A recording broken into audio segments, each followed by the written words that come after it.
오늘 본문의 말씀을 가지고 적 그리스도와 하나님의 심판 보좌라는 제목으로 함께 말씀 나누도록 하겠습니다. 지난주에 교회 설립 50주년 기념 예배를 드렸습니다. 원로 목사님께서 50년 전에 우이동에 이 우이제일교회를 세우셨고 또 오랜 시간 동안 정성과 사랑으로 지켜주셨고 또 돌보셨습니다. 또 열정과 젊음을 우이제일교회에 다 불태우시고 쏟으셨는데요. 앞으로의 50년도 하나님께서 지켜주시고 또 보호해 주셔서 계속적인 아름다운 성장과 성숙을 이룰 수 있는 또 부흥을 맛볼 수 있기를 한번 기대해 보겠습니다. 이를 위해서 지속적으로 기도해 주시길 부탁을 드리고요. 지난주에는 일부 예배를 드리고 2부, 3부 시간에는 우리 다음 세대 귀한 자녀들 예배에 참석했었습니다.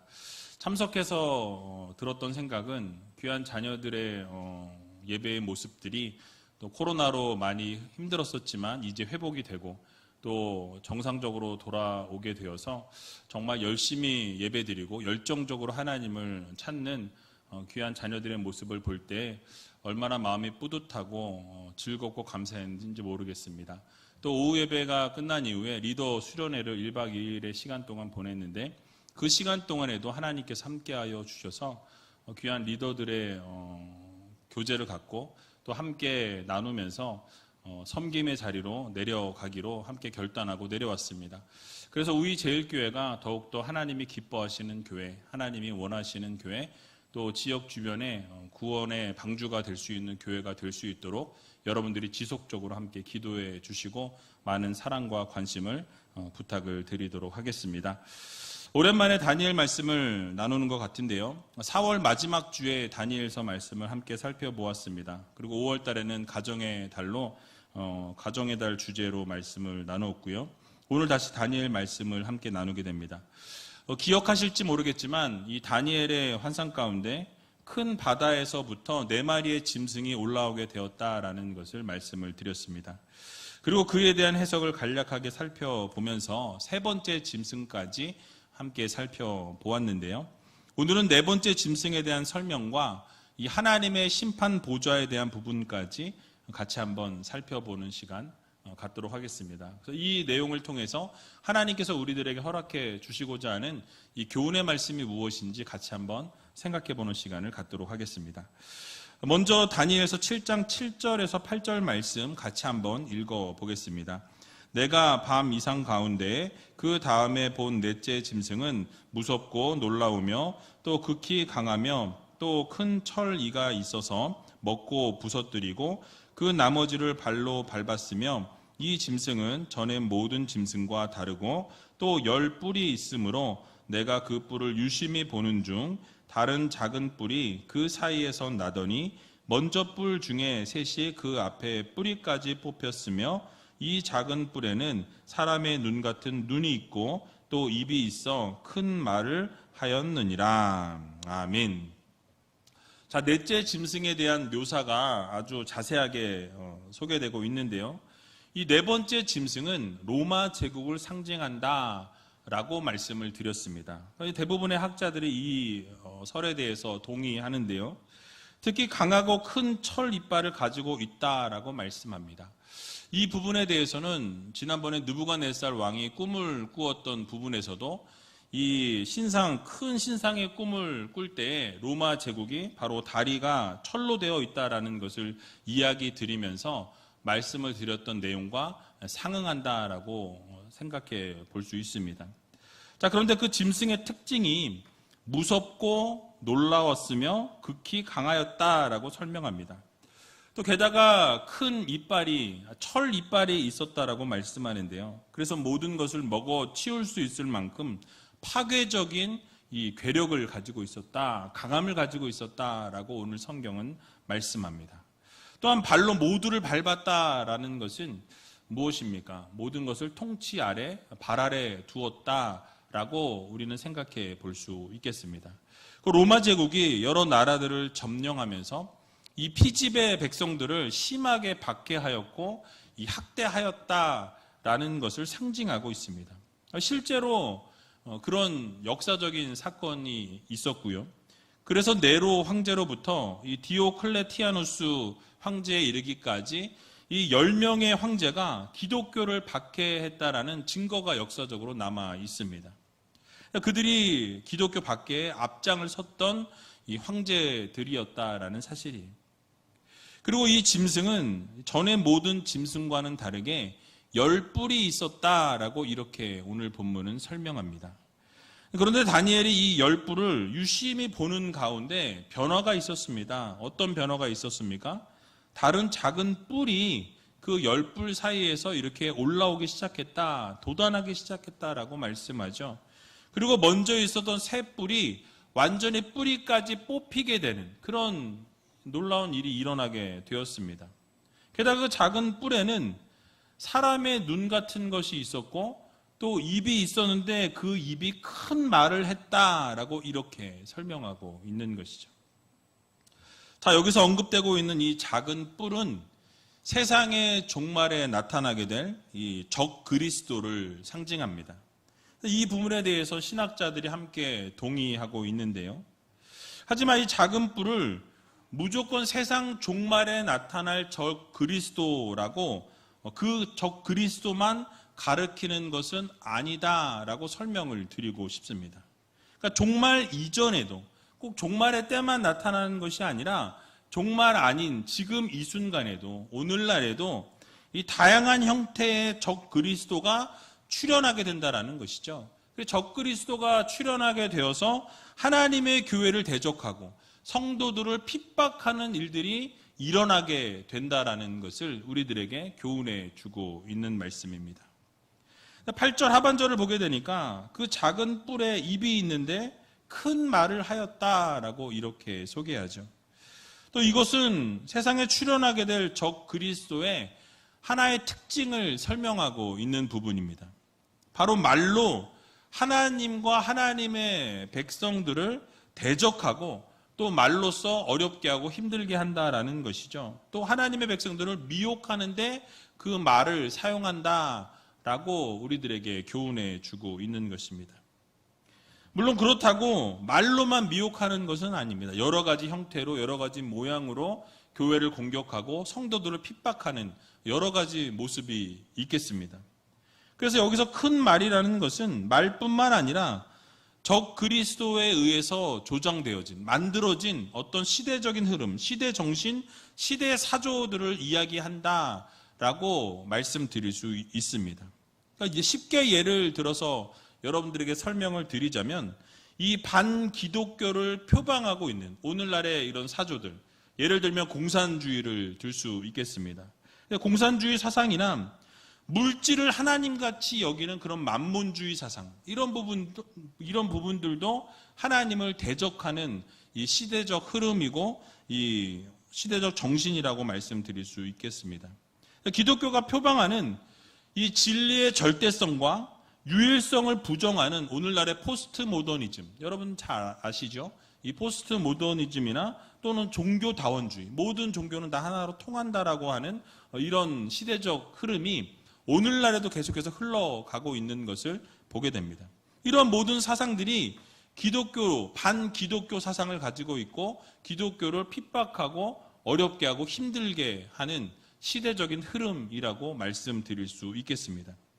사실 오늘날 기독교는 어떤 강력한 이런 권력자에 의해서가 아니라 이런 시대적인 흐름, 시대적인 사조를 따라서 강력한 도전이 있고 그래서 이 기독교가 상당히 위기에 직면해 있는 것을 우리는 보게 된다라는 사실이에요.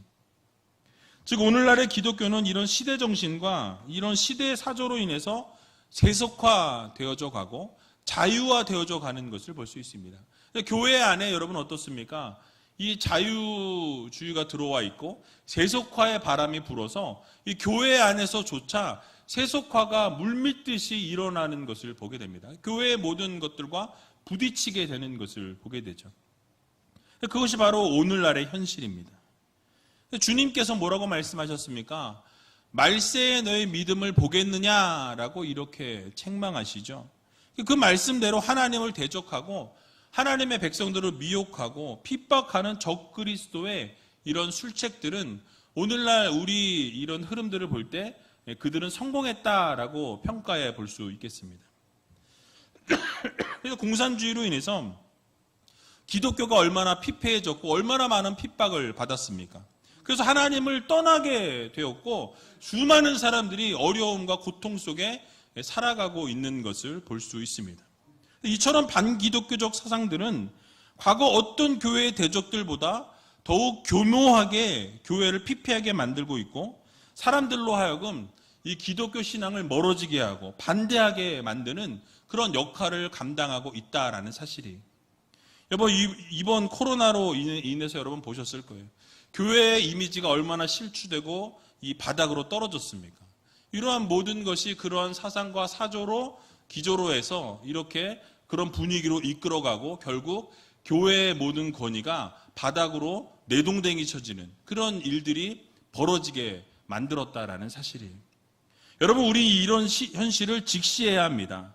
그냥 내버려 두게 되면 반드시 우리의 신앙을 무너뜨리게 되고 여러분들의 신앙이 점점 더 어려워지고 믿음이 더욱더 약해지는 상황 가운데 놓일 수밖에 없다라는 것을 우리는 현실을 직시해야 한다라는 거죠. 하나님과 멀어지게 만듭니다. 그러므로 반기독교적인 시대 정신과 이런 시대 사조가 있을 때에 우리가 그냥 간과해서 넘어갈 것이 아니라 강력하게 대처하고 그것에 대해서 우리 강력하게 싸워 나가야 한다라는 거예요. 여러분, 그렇지 않으면 우리의 이 신앙생활에 문제가 생길 수밖에 없고 믿음 생활에도 문제가 생길 수밖에 없다라는 사실이에요. 여러분, 오늘날 흐름이 어떻습니까? 동성애가 판을 치고 있습니다. 동성 결혼이 이제는 당연한 시대가 될 수 있는 그러한 대한민국이 지금 되어져 가고 있다라는 거예요. 목소리를 내지 않으면 결국은 동성 결혼이 합법화되는 대한민국이 곧 될 것이라고 저는 생각합니다. 이러한 부분들에 대해서 기독교인들이 목소리를 내고 이러한 반기독교에 대해서는 우리가 같이 흐름을 따라서 살아갈 것이 아니라 그것에 대해서 목소리를 내고 강력하게 대처할 수 있는 믿음의 성도들이 되어야 한다라는 말씀이에요. 여러분, 그래서 하나님의 말씀을 붙들고 우리는 싸워 나가야 합니다. 불신의 세대와 싸워야 하고 하나님이 없다라고 말하면서 모든 것을 상대화하고 절대의 진리를 강조하는 성경을 독선이라고 말하는 이런 악한 세대와 우리는 싸워 나가야 한다는 사실이에요. 그러나 우리가 기억해야 될 것은 무엇입니까? 하나님은 살아 계신다라는 거예요. 절대 진리는 오직 성경이고 오직 성경 안에만 진리가 있고 오직 구원이 있다라는 이 사실을 여러분들 모두 믿으시기 바랍니다.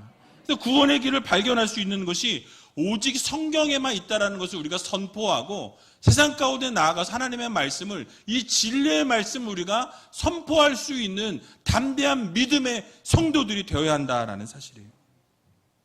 이를 위해서 우리는 세상의 흐름대로 살아가서는 안 됩니다. 세상의 흐름을 역행할 수 있는 믿음의 성도들이 되어야 한다는 것이죠. 그래서 말씀을 따라 살고 절대 진리이신 하나님을 붙들고 하나님께서 말씀하신 대로 살아가고 이 세상 가운데서는 하나님의 말씀을 진리로 선포할 수 있는 담대함을 가진 믿음의 성도님들이 다 되시길 주님의 이름으로 간절히 축원드립니다. 우리가 또 한 가지 생각해 보자면 이 다니엘의 환상 가운데 이 네 번째 짐승은 이전의 짐승과는 사뭇 다른 모습을 보여주고 있습니다. 자, 이전의 짐승들은 어떠했습니까? 세상에 존재하고 있었던 사자나 곰이나 표범과 유사한 그런 짐승들이었다라고 설명을 드렸습니다. 하지만 네 번째 짐승은 세상의 어떤 존재와도 비교될 수 없는 아주 특이한 짐승이었다라고 성경은 말씀하죠. 그러니까 이전의 짐승과는 비교할 수 없을 만큼 무섭고 놀랍고 매우 강한 존재였다라는 것을 성경이 지금 소개하고 있는 것입니다. 자, 그리고 이 짐승에게는 10뿔이 있는데 그 10뿔 사이에서 한 작은 뿔이 나오게 되었다라고 말씀하죠. 이 작은 뿔이 세상의 종말에 나타나게 될 적 그리스도라고 말씀을 드렸습니다. 물론 이 적 그리스도가 무엇을 의미하는지 정확하게 성경은 설명하고 있지 않기 때문에 정확하게 뭐라고 말씀을 드릴 수는 없습니다. 그러나 그것이 가장 강력한 권세를 가졌고 힘을 가졌다라는 것을 우리는 잊지 말아야 한다라는 사실이에요. 그래서 여러분, 그것이 어떤 강력한 권세를 지닌 개인을 의미할 수도 있고 강력한 힘을 가진 나라를 의미할 수도 있습니다. 또 조금 전에 말씀드린 것처럼 시대적 사조와 시대적 흐름, 그런 사상을 이야기할 수도 있습니다. 그러나 중요한 것은 무엇이냐면 이 적그리스도의 정체가 무엇이냐가 중요한 것이 아니라 그 세력이 실제로 강하고 상당히 강력하고 파워풀하다라는 것을 우리는 생각해 보아야 한다는 거예요. 크나큰 힘을 소유하고 있고 그 힘과 권세로 교회를 대적하고 성도들을 핍박하는데 그 힘과 권세를 사용할 것이다 라는 사실이죠. 그래서 나중에 살펴보게 되겠지만 이 다니엘서 7장 25절에 보게 되면 이 적그리스도에 대해서 설명합니다. 말세 때에 나타나게 될 것이고 이 말로 지극히 높으신 자를 하나님을 대적하게 될 것이다 라고 이렇게 설명합니다. 그리고 성도들, 하나님을 믿는 하나님의 자녀들을 괴롭게 할 것이라고 말씀하고 있습니다. 또 때와 법을 고치고자 할 것이고 성도들을 그의 손에 붙임 바 되게 할 것이다 라고 이야기하면서 그 기간이 한 때와 두 때와 반 때를 지날 것이라고 말씀합니다.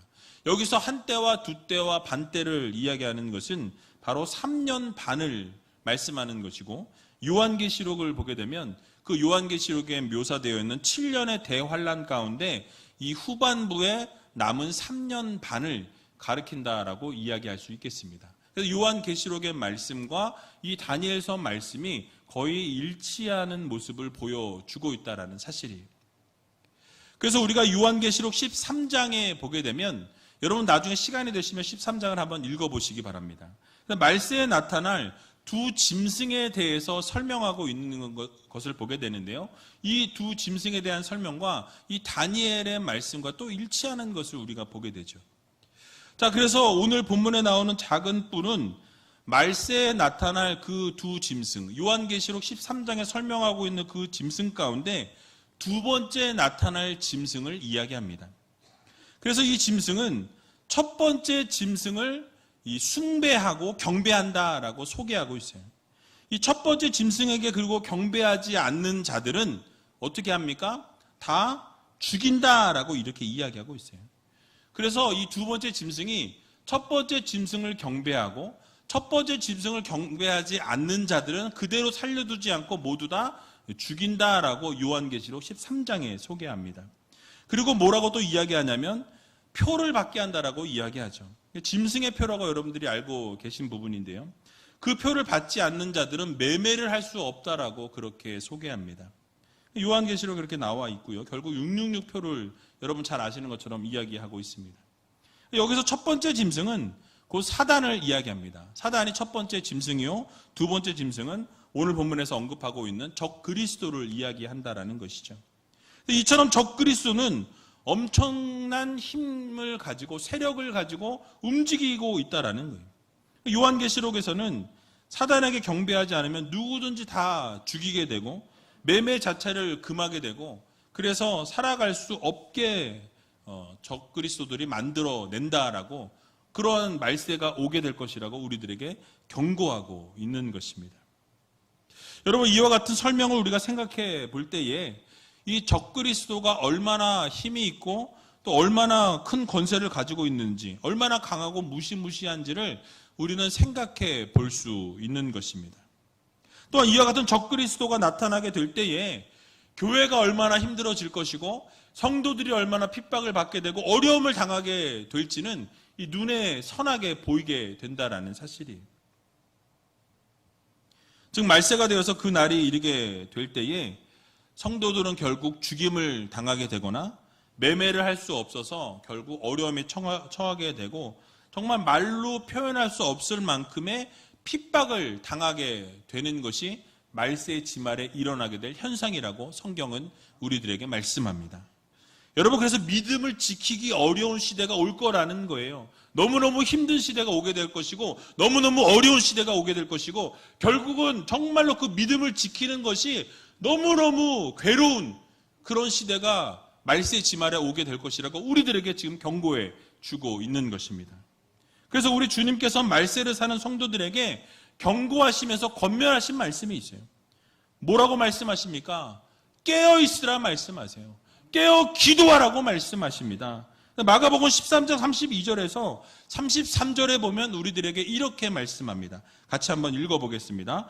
그러나 그 날과 그 때는 아무도 모르나니 하늘에 있는 천사들도 아들도 모르고 아버지만 아시느니라. 주의하라, 깨어있으라. 그때가 언제인지 알지 못함이니라. 아멘. 여러분, 그 날과 그 시는 어떻다고 말씀하죠? 아무도 모른다. 천사도 모르고 아들도 모른다고. 며느리도 몰라요. 누가 알아요? 하나님만 아신다라고 이렇게 말씀하고 있습니다. 우리가 나중에 대면하게 될 이 적그리스도는 강력한 힘을 가지고 있고 성도들을 힘들게 할 뿐만 아니라 핍박하고 환난을 당할 수밖에 없으니 우리는 어떻게 해야 된다고 말씀합니까? 주의하고 깨어 기도하라 라고 우리들에게 권면해 주고 계신 것입니다. 그러므로 성도들은 만반의 준비를 갖추어야 합니다. 그때가 언제일지, 적그리스도가 일어나서 우리를 핍박하고 우리를 협박하고 우리를 어둠의 세력으로 몰아넣는 그 시점이 언제인지 알 수 없으나 여러분, 우리는 이 교회의 핍박과 성도들의 박해를 잘 견뎌낼 수 있도록 경건의 훈련을 지금부터라도 해내야 한다라는 사실이에요. 자주 말씀을 드렸지만 에베소서 6장의 말씀과 같이 하나님의 전신갑주로 우리를 무장해야 한다라는 거예요. 하나님의 말씀으로 무장하고 성령의 검을 들고 우리는 나아가야 한다라는 사실입니다. 그래서 어둠의 권세들을 대적할 수 있을 만한 영적인 그 무기를 우리가 지니고 영적 전쟁으로 준비해 나가야 한다라는 사실이에요. 여러분, 그 날과 그 시는 우리가 알 수 없지만 여러분, 말씀으로 무장하고 기도로 우리의 삶을 채우게 될 때에 결국 어둠의 세력들이 우리를 공격하고 쓰러지게 하고 넘어지게 할지라도 결국 우리가 말씀으로 준비하고 우리가 잘 영적으로 무장하게 되면 여러분, 그 어려움 가운데서도 믿음으로 승리하게 된다라는 이 사실을 여러분 모두 믿으시고 좌로나 우로나 치우치지 아니하고 믿음으로 항상 승리하고 이겨낼 수 있는 귀한 우이제일교회 모든 성도님들이 다 되시길 주님의 이름으로 간절히 축원드립니다. 마지막으로 다니엘이 보게 된 이 장면 가운데 이 하나님의 심판 보좌에 대해서 묘사하는 부분이 바로 9절에서 10절에 소개되어 있는데요. 같이 한번 읽어보고 말씀을 마치도록 하겠습니다.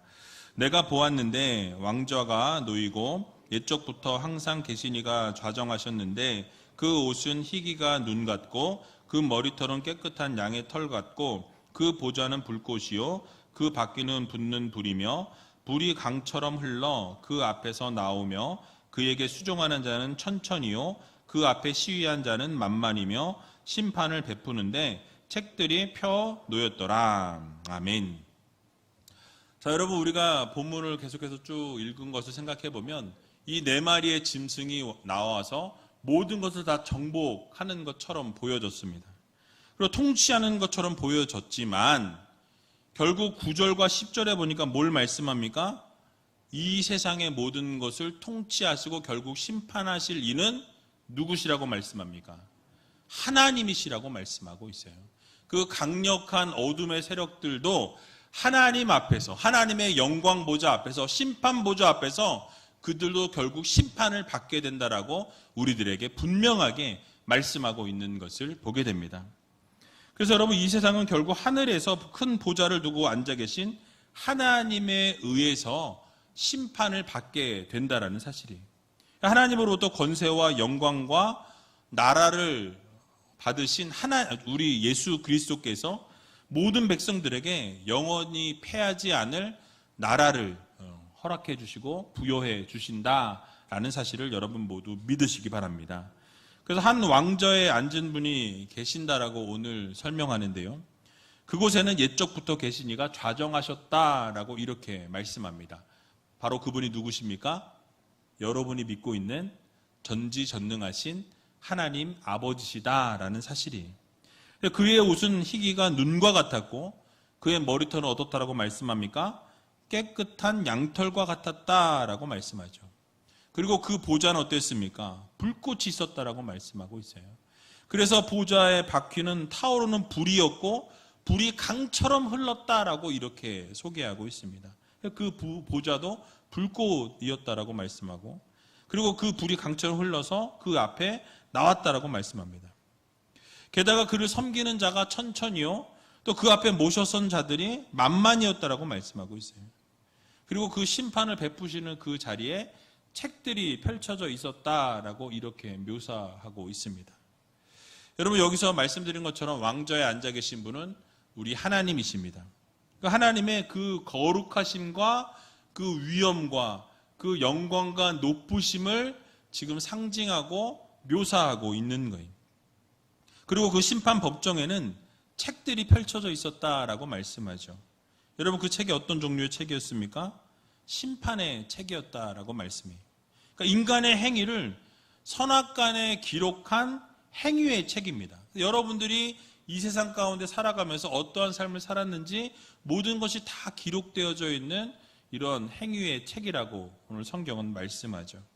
그래서 이 책에 대해서 요한계시록에도 동일하게 설명합니다. 요한계시록 20장 12절에 보니까 이렇게 말씀하는데요. 같이 한번 읽어보겠습니다. 또 내가 보니 죽은 자들이 물온대소하고 그 보좌 앞에 섰는데 책들이 펴있고 또 다른 책이 펴졌으니 그 생명책이라 죽은 자들이 자기 행위를 따라 책들에 기록된 대로 심판을 받으니. 아멘. 자, 여러 책들이 심판대 앞에 펼쳐 있는데 그 책들 가운데 하나님께서 구원하실 자들을 기록한 무슨 책이 있습니까? 생명책이 있었다라고 말씀하고 있어요. 여러분 모두는 이미 생명책에 기록되어진 하나님의 백성임을 여러분 모두 믿으시기 바랍니다. 우리는 모두 생명책에 다 기록되어진 하나님의 자녀들이에요. 최후의 심판의 근거로 삼기 위해서 사람들의 행위를 일일이 적어놓은 이 심판의 책이자 행위의 책도 그 책이 그 심판대 위에 놓여 있었다라고 말씀합니다. 자, 여러분 한번 생각해 보세요. 우리가 그나마 감사한 것은, 정말 감사한 것은 무엇입니까? 여러분들의 행위를 다 적어놓은 그 행위의 책, 그 심판의 책이 그 심판대 앞에 놓여 있다라고 한다면 여기에 앉아 계신 분들 가운데 죄송하지만 구원을 받을 수 있는 분은 한 분도 없습니다. 이유가 무엇입니까? 날마다 우리가 죄를 짓고 살아가기 때문에 그래요. 날마다 하나님이 원하시지 않는 일을 행하기 때문에 그 심판의 책대로 우리가 심판을 받게 된다면 단 한 사람도 구원 얻을 리가 없다라는 사실이에요. 자, 그러나 무엇입니까? 예수 그리스도께서 이미 여러분들을 위해서 피를 흘려주셨어요. 보혈을 흘려주셨습니다. 그래서 우리의 모든 죄가 깨끗이 씻어졌고 정죄함이 없다라고 분명히 말씀해 주셨습니다. 여러분들의 모든 죄를 예수 그리스도께서 십자가에서 다 담당하셨고 모든 죄악을 기억지도 않으시겠다라는 약속의 말씀을 허락해 주셨다라는 거예요. 그래서 우리는 우리의 행위대로라면 심판대 앞에 섰을 때 구원받을 이가 하나도 없겠지만은 우리 예수 그리스도께서 은혜로 여러분들을 모두 구원해 주셨다라는 이 사실을 여러분들 모두 믿으시기 바랍니다. 그래서 이제 구원 얻은 우리이기 때문에 우리가 어떻게 살아가야 하겠습니까? 이미 하나님이 우리를 구원하셨고 하나님의 자녀로 백성으로 삼아 주셨기 때문에 우리는 이미 생명록책에 기록되어진 하나님의 자녀들이에요. 그러면 여러분 우리가 이 세상 살아갈 때 어떻게 살아가야 되겠습니까? 하나님의 자녀로 하나님의 백성으로서의 삶을 살아내야 한다라는 거예요. 하나님이 원하시는 삶, 하나님이 기뻐하시는 삶을 살기 위해 몸부림치는 성도들이 되어야 한다는 것을 여러분들 모두 마음 깊이 새기시기 바랍니다. 반드시 때가 되면 하나님 앞에 서는 심판대 앞에 서게 되는 날이 오게 될 것입니다. 여러분 그 앞에 서게 될 때에 하나님께서 그 심판의 행위의 그 책들을 읽으시는 것이 아니라 예수 그리스도의 그 은혜로 여러분들이 구원받았음을 다시 한번 하나님께서 선포해 주시고 여러분들이 영원한 생명으로 인도해 주실 것을 여러분 모두 믿으시고 정말 주님의 그 은혜와 그 사랑에 감격하시고 감사하심으로 매일매일 하나님 기뻐하시는 삶을 살아 올려드릴 수 있는 귀한 우이제일교회 모든 성도님들이 다 되시길 주님의 이름으로 간절히 축원드립니다.